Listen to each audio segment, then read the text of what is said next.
packed, filled with all sorts of wonderful Italian food, promise.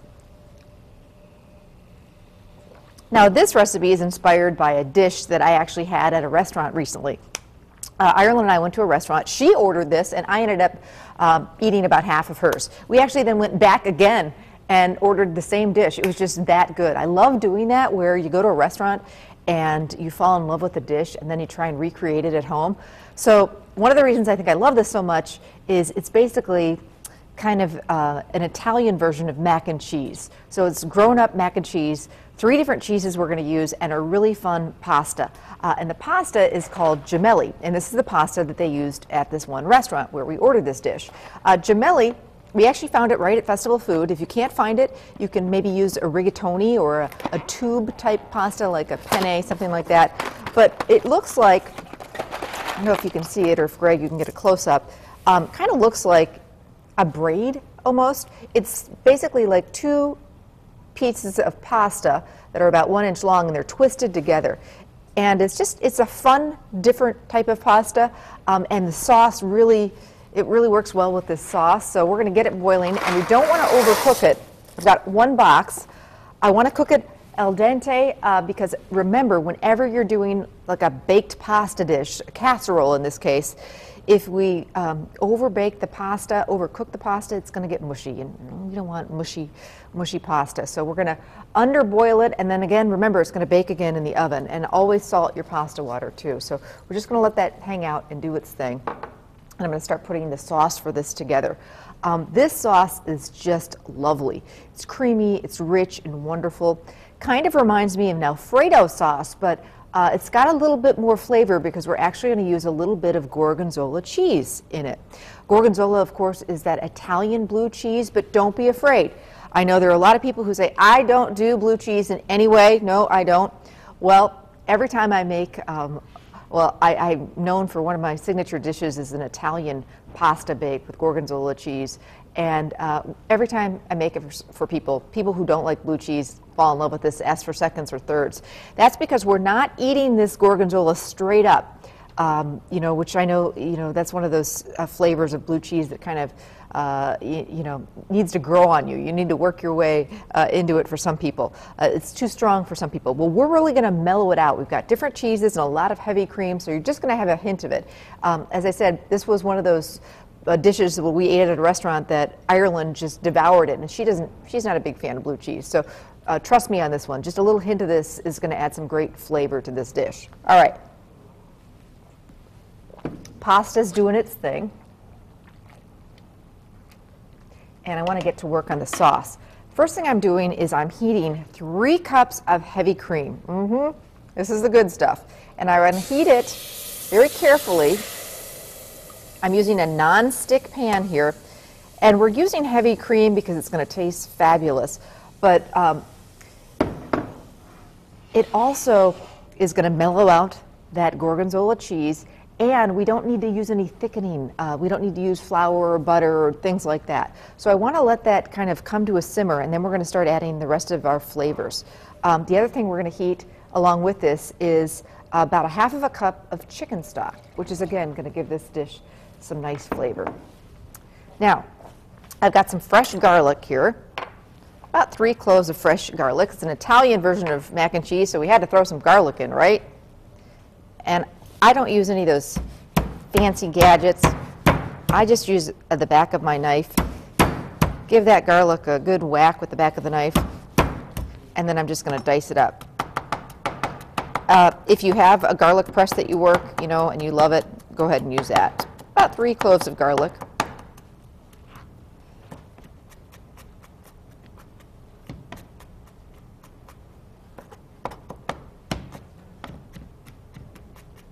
I'm going to get that in there with the heavy cream. It's going to give it some nice flavor.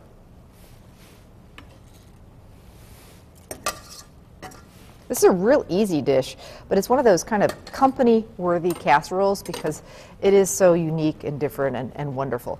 Also have a little bit of fresh rosemary, which, it's one of those herbs that I think of when I think of, Italian dishes. Rosemary is, wow, nothing like fresh rosemary. It smells amazing.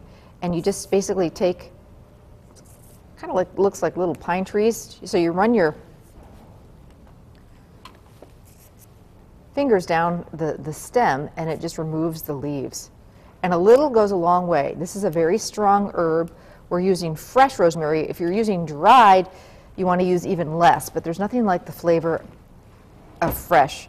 In some cases, dry herbs really work great, but boy, I don't think there's any comparison to fresh rosemary over the dry.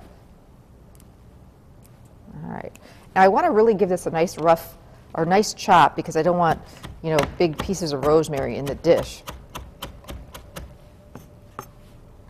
Just checking on my heavy cream. I want this to heat and just about come to a boil. So that way it's going to melt the cheese. And I really want to get to work and chop up this rosemary. You don't want any of the stem in here.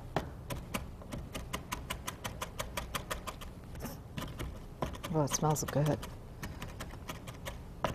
All right. One of the best meals that I had in Italy, believe it or not, was at a convent. We stayed for about a week in a convent, and basically some of the convents in Italy, the nuns and things, actually offer guest quarters to tourists and things. And that's, you know, I think one of the ways that they make income. And they put on a great meal at lunchtime is when they do their big meal. And wow, I remember a rosemary chicken dish and green beans that was just out of this world. It seems like it was just yesterday, and it was, well, about 30 years ago, which is crazy. But anyway, just a really delicious meal. Whenever I think of, whenever I'm, you know, just brings me right back there when I'm dealing with rosemary and just think of eating at that convent there. Okay, I'm going to bring this off the heat now. I'm going to add about 3/4 of a cup of grated Parmesan cheese. And I want to add my cheese in gradually so that it will melt once it hits that hot cream. Now I've got 1 cup of shredded Fontina cheese, which is a very mellow but wonderful Italian cheese. A little bit tough to shred, so because it's a softer cheese. So what I like to do is stick it in the freezer, and it does not come pre-shredded. So you can, that I found anyway, you can actually stick it in the freezer for maybe, you know, half hour or so, and then use a box shredder or shred it that way, and that really seems to work a lot better. All right, and our last cheese we're going to put in is the Gorgonzola. And I'm just going to, actually it's pretty creamy, so I'm just going to crumble it a little bit once it hits that hot cream. It's going to melt right away. Give my hands a little wash. Get it all in there. And again, because we've got the combination of those different cheeses, the Parmesan is going to make it kind of like an Alfredo. The Fontina is not a strong cheese at all. And then just that little bit of Gorgonzola. And you can even cut back on the amount of Gorgonzola. But don't leave it out completely because it really is what makes this dish so special. All right, so I just want to heat this until that Gorgonzola, which we're just about there, melts.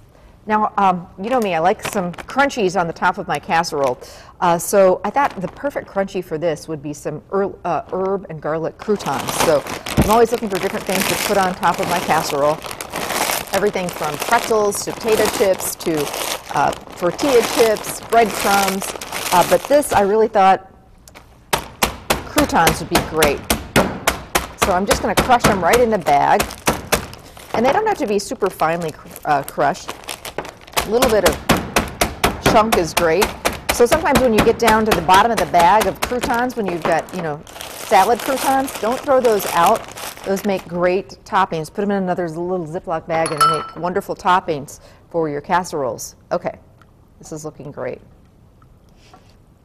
Cheese is all nice and melty. Our pasta,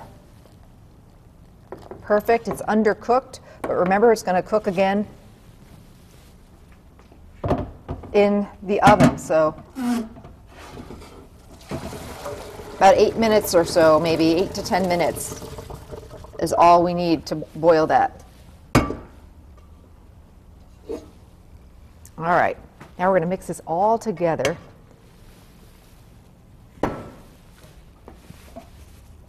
Take our pasta and get it in with that sauce. And you're saying, boy, it looks like a lot of liquid. You know me and my casseroles. I like a lot of liquid in with my, especially my casserole dishes, especially ones with pastas, because the pasta is really going to soak up that liquid and you're going to be left with a really nice and creamy casserole. If you start out with too little of liquid in your casserole, especially when you're using pasta or potato, it's just going to suck up that liquid and you're going to be left with a really dry Arizona desert kind of casserole, and nobody really likes that, right? Okay, so I just added my rosemary. Really want to spray your casserole dish because, you know, it's Italian mac and cheese, so this can stick. All right, I do want to put a little bit of black pepper in with this sauce and a little pinch of salt. We've got all that cheese in there, so we don't need a ton of salt. I like to go a little heavy on the black pepper, though. All right. So now we just take this cream sauce and the pasta, pour it right into our casserole dish. And basically, we're going to then top it with the crushed croutons, a little bit of Parmesan cheese, and a little bit of Italian seasoning. And I want to show you what it looks like after it bakes in the oven, because wow, is it fantastic.